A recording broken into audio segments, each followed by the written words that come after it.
Good morning. It is Wednesday. You are currently precariously balanced on the bed on my dodgy tripod. The top bit that holds my phone has a tendency to just kind of go flop. So hopefully it won't, but we will see. My other tripod's downstairs and it doesn't go tall enough for this really, otherwise I would be talking to you down there. Anyway, what's going on? I am currently just sorting through some clothes. We obviously had lots of laundry after the holiday and I did it all at the weekend, and then 2 basketfuls of clean laundry have just sat downstairs in the living room for the last 2 days, and today I have to leave the house because I've got to go to the post office. Annoyingly, I've got to take the boys with me because Tom is on campus today, so he's not going to be at home. But what it means is that I need clothes, clean clothes that I can leave the house in, rather than just like comfy pyjama bottoms, basically. So yeah, I need to delve through here and find my jeans, which got washed, and then we need to go to the post office. I'm rambling about really weird things now, aren't I? Today is more of the same, really, unfortunately, but I want to get 4 more self-striping balls wound, and I'm dyeing some more colourways for Glasgow. So today's plan is to dye, what am I dyeing today? I'm dyeing the speckled green colourway, which I can't decide if I think I'm going to call it Golden Delicious or Granny Smith or something like that, because it reminds me of apples. But that's the other colourway that I used for my armour sweater. So I'm dyeing some of that. I'm also going to dye up some sand castles, which hasn't been in the shop in a long time, but it's the colourway I used in my Starflake shawl by Stephen West. And I've got a sample of that, so I think I'm going to dye up some of the colourway so that I can take it with me, because I've already got the plum chutney colourway dyed up. So that's the plan. And then what else was I going to dye up? I'm also going to dye up some, the new sock set. That is my plan for today. I'm thinking of doing something that's kind of a winter forest style thing. So lichen is kind of browns with red. So I'm thinking I'm going to do something along the lines of kind of browns and greens. So it's kind of like a winter forest. I really like the idea, and I think if I can get the greens in there right, it'll be really nice. And then I'm going to do it with like a dark green, kind of a foresty green mini skein. So that's the plan. That's today's plan.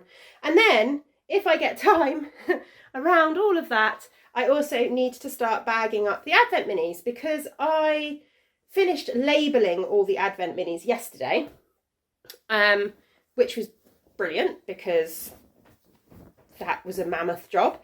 But that is done now. But now I just need to start bagging them up. I haven't decided how I'm going to do it. This is the biggest year I've done. I sold 90 Advent calendars this year. The previous 2 years I've done 60. So this is definitely the biggest year that I've had so far in terms of Advent calendars. I've also got 3 different bases this year. Normally, in previous years, I've done kind of 10s and 20s, but this year I've got 10s, 20s and DK. So obviously I need to keep them separate so that I don't end up accidentally packing a mix of 20 grams and DK in the same box or anything stupid like that. So I think I might do them in batches. I think I might start boxing up the 10 gram ones first, and then the 20 gram ones, and then the DK ones, or something like that. So I need to work out a system for that, basically. But I'm thinking I'm going to do them in batches and just see how it goes. I've got D&D again tonight. Although, to be fair, on Monday we didn't actually play in the end because a couple of people couldn't make it. So we just had a knit and natter, really, which was very nice. I was able to label minis while we chatted. I did a black and white Zoom, which was quite amusing. So there, yeah, but I've got proper D&D tonight. Well, it's not that sounds bad, isn't it? It's not that the Crafty Dragons is not proper, because it is, But the D&D I have tonight is one where we won't just knit and natter if people can't make it. It will very much be a D&D session. So yeah, but it's a complicated, I can't really work during that one, so it's fine. It'll be fine. Anyway, I'm rambling for far too long now, and I have got a mammoth pile of laundry that needs to be sorted, and I still need to get out to the post office before I can even start dyeing any yarn. So I will leave you for the moment, but I will bring you along on my day as always. So see you in a bit.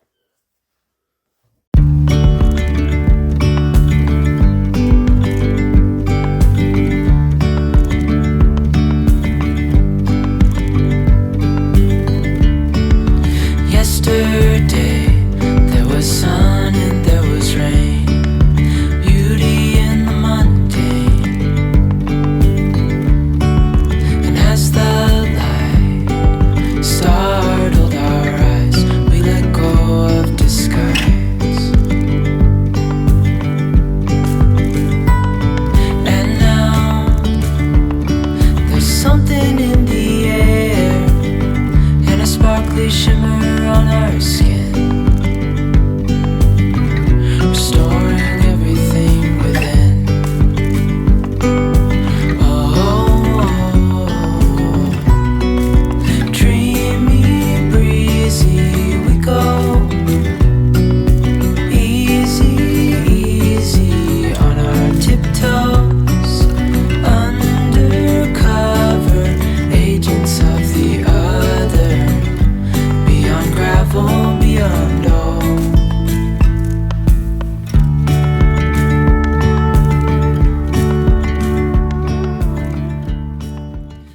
Hello. I made a really annoying mistake yesterday. One of the 4 balls of the Highlands colourway that I wound yesterday has a knot in it about 3/4 of the way through the ball. And I thought to myself, that's fine, I'll wind it up and I can sell it at a discount because there's a little issue with it, an error with it. Did I make a note of which ball it was when I put them in the box? No. So now I need to unwind, so I'm basically just rewinding in the opposite direction, the ball to try and find which one has got the thing in. I'm desperately hoping that the first one I do has it in, because I could do with not wasting time and not having to wind by hand 4 balls of these again, but at least it's quicker winding it from a ball to a ball than winding it from the warping board to a ball, but still frustrating. You just kick yourself when you do stupid things like this. And I know some people will say, well, it's fine, you know, industry standard is that there can be up to 3 knots in a ball, but I don't think that never works the same with hand-dyed yarn. And it's a proper knot as well, because it was a join in the yarn, which there are in, gosh, the children are making lots of noise, which there are joins. They're usually pretty good with my supplier. And it's not an issue, but this join had come apart and obviously been knotted, and then it came apart as I was winding it, so I have knotted it. I've just put like a, what's it called, a magic knot in, and left the ends on it, so I'm not happy to just stick it up as normal. It needs to go at a discount, and I mean it's 75% of the way through. I weighed it, and the ball I had at the point where the knot was only 25 grams. So, you know, you've got 75 grams of yarn before you're going to find the knot, which is probably a pair of socks for most people. But yeah, still frustrating.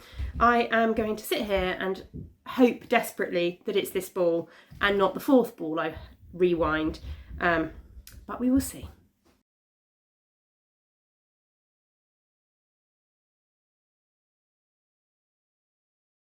Right, I'm still plodding away through the rewinding of the Highlands colourways. I've rewound 2 and not found the one with the knot in, which is very frustrating.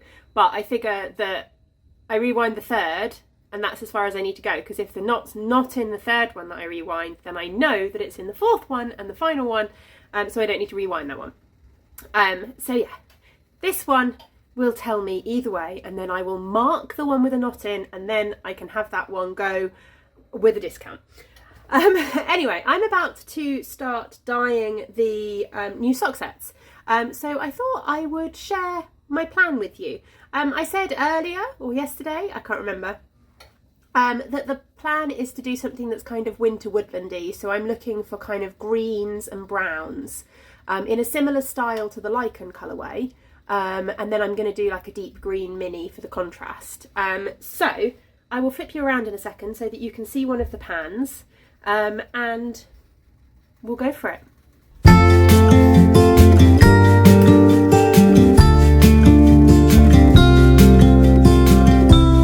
Follow me out, down to the bay. Forget all the worries when you're with me.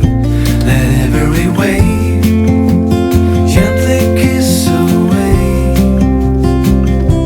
some of the hardness from those brief yet gloomy days.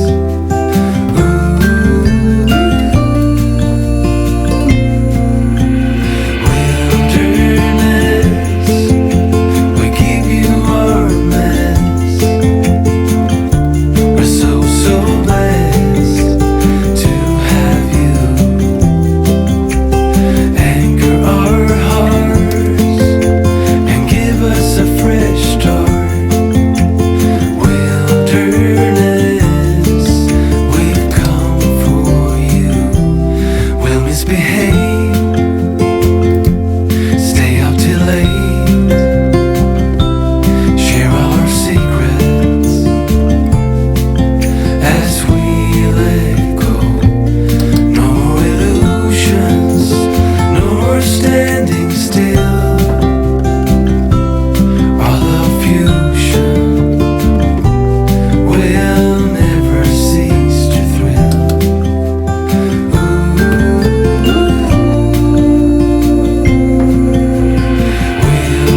Wilderness, we give you our mess.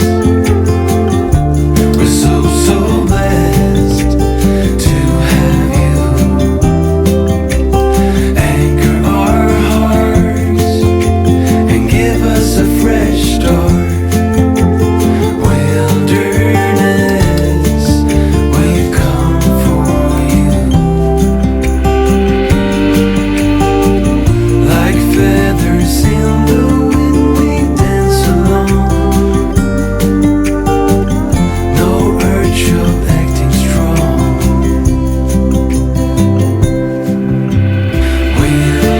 Wilderness, we give you our mess.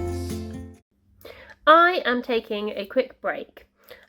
It's about 3:30ish, I think, and the sock sets have come out of the pans. They're just having a little bit of a soak. I will show you them once I've spun them out and hung up to dry. And I've just put the minis to go with the lichen sock sets and the minis to go with the new sock set in the pans.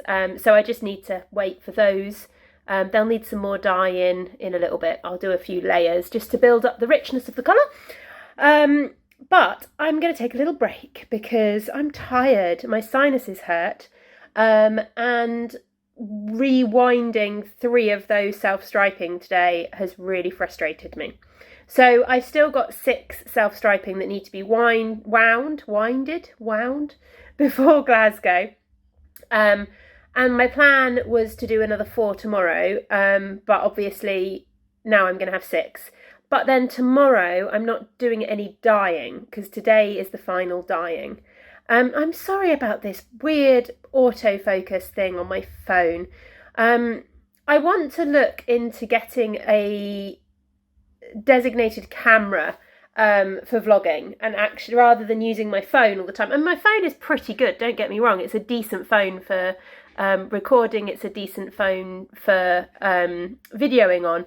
But yeah, I just can't, I don't have the ability to play with the focus. Like I was trying before I sat down to chat to work out how to turn off the autofocus, and I can't, which is really annoying. So yeah, at some point, maybe I will have a little think and see if a few people would like to contribute to something like that as a Christmas present for me. My parents might, and maybe I can say to Tom that that's kind of what I want for my Christmas present this year, and I could have a look at getting a proper kind of vlogging camera rather than doing it all on my phone. Can you hear the kids? They're playing in the garden. I've actually managed to get them outside. Anyway, all that to say, sorry if it's doing its weird backwards forwards focus thing. It does that sometimes when there's weird lighting in different directions. I'm sitting down, having a break. I'm going to knit a little bit on my lichen sock because I want something easy and mindless. I need to grab my scales actually so I can keep an eye on how far. I said this on my podcast, I'm knitting, this is a 50 gram sock set, so you get 50 grams of the main colour and 20 grams of the contrast. And what I'm doing is I'm basically knitting a tube that uses 25 grams exactly, and then I'll add my heel in as an afterthought heel, so that when people ask me, oh, I've got size what feet, how long a sock can I knit? I can say, well, I've got size 6 feet, this is how much I got out of exactly half the skein. So that's the plan, but as you can see, not a lot of knitting progress has happened here at all recently. But I'm going to sit...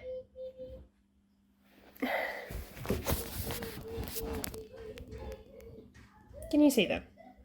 They're right by the window, so I can just hear them as I'm chatting to you. Anyway, so I'm going to sit and do some of that. But I keep talking about my armour sweater, and I thought I would share my progress. I've not made anywhere near the progress I would have liked to have made, especially for Glasgow, but this is where I've got. So I very nearly, where are the sleeves? There's a sleeve and there's a sleeve. And that's the back, I think. I very nearly finished the kind of yoke section with the contrasty bits. I think for my size, I need 9 of these strings of pearls, and I've done 8 of the strings of pearls. And have I started? I think I'm quite close to doing the final one. And then it's just the green all the way through the body. So I'm really enjoying it, and it will get finished at some point. I'm going to keep working on it and get it finished. I was hoping to have it a bit more finished than this for Glasgow, but oh well, it can come on my stall as a sample in progress. If I can get the string of pearls bit done Friday night, then it would be quite good stall knitting actually for Sunday when it's quieter, because the body should be relatively simple once the final string of pearls is done. But yeah, these are the 2 colours. So this is the colour that I was dyeing up today as well, the light green, which is this one here, which I'm contemplating calling. I'm in bad lighting positions. You never get decent lighting on the vlogs because I always record in really random places.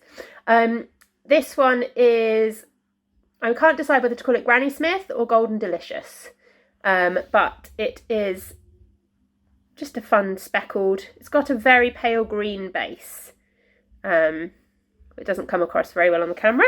And then the other one is the green that I showed I was dyeing the other day, which is this one, which again, I don't have a name for this one yet either. I'm probably just going to call it something boring like forest green. But we'll see. I'll make that decision when I come to label the yarn, I guess. But yeah, making progress on that. But for now, I just want something simple. I'm going to sit down. I've got a cup of tea. The boys are entertained. I've got 20 minutes, I think, before I need to go back to the dye pans. Although now I've only got 15 minutes because I've been talking to you for 5. And then, yeah, just relax for 5 minutes.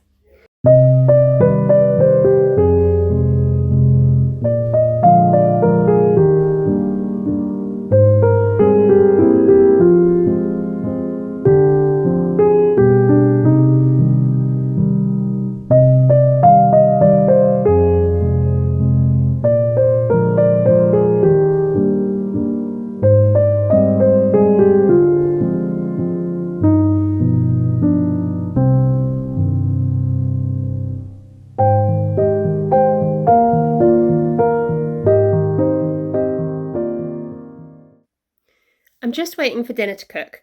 but somebody was asking me in a comment yesterday about my Dust of Snow wrap, which I knit December 2019, I think, using using the Spectrum Fibres advent calendar. And I didn't put very good notes in my Ravelry about it. The difference was that I knit mine without the mohair, so I just used the 4-ply. And she was asking what size it came out. So I thought I'd dig it out and show you. Right, excuse the fan noise and the echo. I'm in the bathroom because it had the best lighting and somewhere to put the tripod. But here you go. So it's still absolutely massive. I can comfortably wrap both ends around twice, have decent length of tassel, and yeah, it's really, really cozy. Perfect under a coat, and I sometimes do it the other way as well. Fold it in half and then double it through, kind of like that as well. So yeah, you can do it without the 4-ply. It doesn't affect the overall size of the pattern, and it works really nicely if you're not keen on mohair like me. Right, having just shown you the shawl, we've all had dinner. Tom is just taking Jasper up to get ready for bed. I've got a whole thing of yarn drying in the lounge because it's the warmest place in the house and I need it to dry quickly. I'm basically coming on to say goodnight because I need to get the boys in bed, and then we've got D&D tonight, and yeah, that's about it really. So I will say goodnight, and I will leave you again with a little bit more Lake District footage because I've still got some more to share, and I will see you all again tomorrow. Bye.